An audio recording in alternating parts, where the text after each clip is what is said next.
ফ্রিজটা অনেক দিন ধরে ডিস্টার্ব দিতেছে। ফ্রিজটা কি যে সমস্যা হইতেছে, ফ্রিজ খালি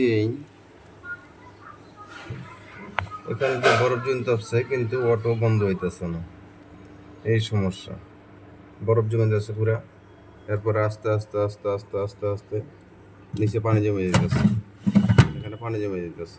পানি জমে যাওয়ার পরে আস্তে আস্তে এইভাবে এইভাবে আসে এদিক দিয়ে পানিটা পড়ে যেতেছে। এটার অটো সার্কিটটা মনে হয় চলে গেছে সম্ভবত। এখানে এটার ভিতরে যে অটো সার্কিটটা আছে, এই অটো সার্কিটটাই ডিস্টার্ব দিতেছে। এই হলো মেন সমস্যা।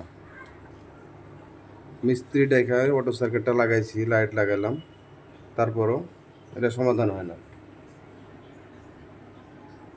এই ডিস্টার্বটা কী যে হইতেছে, এর আগে একবার ঠিক করলাম, গ্যাস বললাম, সব কিছু করলাম, কিন্তু ফ্রিজ ঠিক হইতেছে না। এটার মনে হয় টেম্পার শেষ হয়ে গেছে। ফ্রিজটা কিনছি আজকে প্রায় 10 বছর হয়ে গেছে।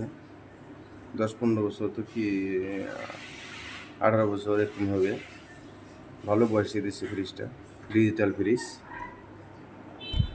এই ডিজিটাল ফ্রিজ সর্বপ্রথম যখন বেরিয়েছিল তখন এই ফ্রিজটা আমরাই কিনছিলাম আগে মার্কেটে।